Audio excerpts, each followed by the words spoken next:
What will influence that vote come December 7, which is just next month? We've been around this country with that question. Most of you have voted. And later today, we wrap it all up in the Tema Central constituency. Voting ended on Thursday, with majority indicating education policies will influence their vote. Take a look at how the people of Tema Central voted. So, if you're talking about sewage and waste management, you have about 17% of them out of 34 votes. 34 votes out of 200 saying that they'll vote based on sewage and waste management in Ghana. So just a fraction of it. But roads, of course, has 7.5%, 15 votes out of the 200.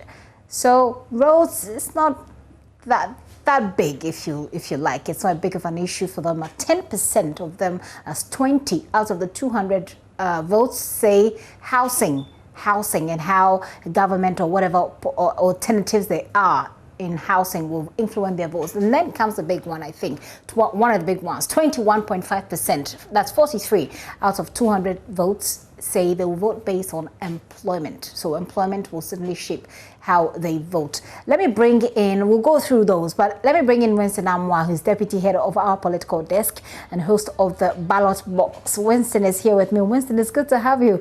I mean, seeing you right now reminds me of what happened in the northern region when you went there. Must have been an experience. We'll talk about that. But let's take a look at the figures we're getting from Tema Central and how they voted. I got to employment, and then we're looking at education now. 27%. That's 54 votes out of the total of 200. What do these results say about this particular constituency? Well, it says a lot, Gifty, and because you'd realize that at Hohoe, at Boku, and other places we've been, it's always been road. Mm-hmm. But this is a departure from the usual road conversation. Exactly. What that also means is that you're in an area which is urbanized, and so the roads are not much of a problem. Maybe roads linking to people's homes would be a problem, but the major roads are better compared to what we have in other parts of the country. And so that would bring in the conversation about education.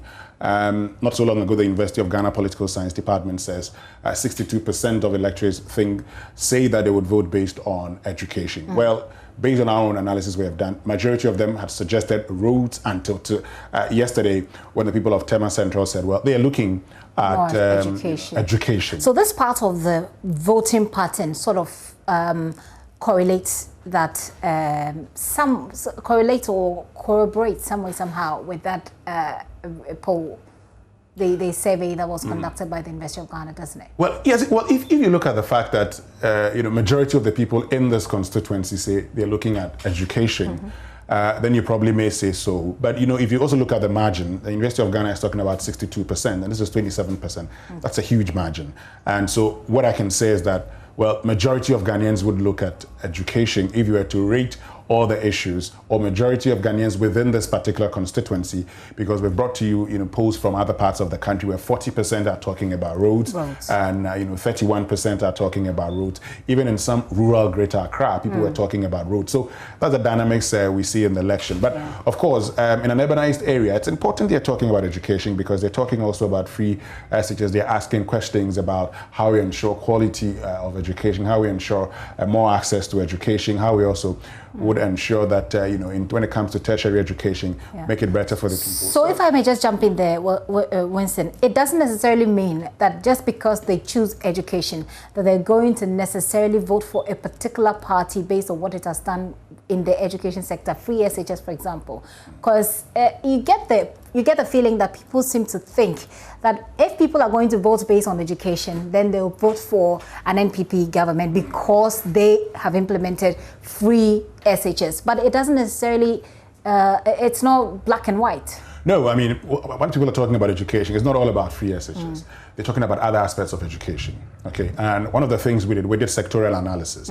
And so we didn't pull out free SHS and say it is free SHS. Even if you talk about access to education, quality of education, it's still under education.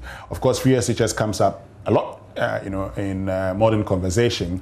One of the things that people talk about most under education is free SHS. They're looking at its sustainability, they're looking at its improvement, but hey, people are talking about other issues. There's concerns education about, is much bigger. It's much bigger in this country. So I could say that, look, when it comes to education, is the most, I mean, one of the biggest conversations we're having in this country. I was telling you earlier about the situation in Hohoi, for instance, where market women talked about how they're looking at one of the parties that would be able to tell them how soon they'll be able to end coronavirus so their children can go back to school.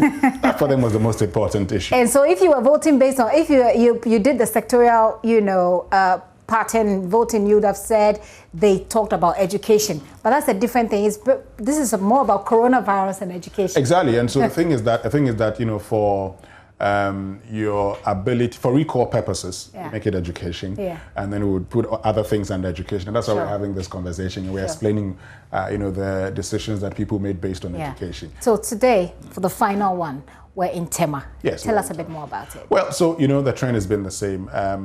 Once we've done the polling, we've done the collation, we've declared the results, there are specific questions, and the team would pick some of these questions at random, and you would see tonight on your screen, we just get in there and pick the questions at random, and then we ask the questions. We'd ask one or two questions just to set the tone for the conversation, and then we allow the electorates who have been invited in there, because of COVID-19. We ensure that we invite interest groups. The whole conversation about Ballot Box this year has been about inclusiveness, equity, and social justice. So we're getting, persons with disability. We're getting market women or the women groups. We're getting the youth into the conversation to tell us more about things that would influence the choices that they make. So these groups will be asking all the questions, and what we'll be doing is to be moderating and ensure that we have a smooth process. Okay, so far, how has it been for you? I bring you back to that very interesting experience that you have. Was that Boko? Yeah, that was in Boko. That was Boko. A very interesting experience that you had. Talk me through it briefly. How has it been for you? Well, it's been an exciting experience going to Hohoi on. No, it's been an exciting experience. Tell me that's a cliche. You just said it because it's a cliche. Oh, hold on. I'll explain. Okay. I mean, going to Hohoi and on the Eastern Corridor Road, very terrible road, and I've said it, I've used it, I know how bad that road is. And you have the NDC parliamentary candidate for Hohoi, Professor Margaret Kweku, saying, if I use this road, I have waist pain. So I go through Bando and other parts just to make sure that I don't use that road often. Now, it was very, very stressful and tiring in Baku. Sleeping in Bogatanga and driving 2 hours to Baku, in and out every day. And then on the day itself, we also saw what happened. You are enjoying the sunshine in the Upper East region, and having left Bogatanga, early on, you are in Baku for hours. The program starts, and someone says he wouldn't let you continue because he thinks that he should have been made to ask a question. And known to us, they had gone into an agreement that's between the NPP and NDC. Oh, right. So they actually felt that if I asked to, you asked to. And we didn't know that special. And you were just choosing who to ask what question. And so for this person, even though we have agreed, even though the person asking the question is his party member, he thinks that that's the first person. It should come to him.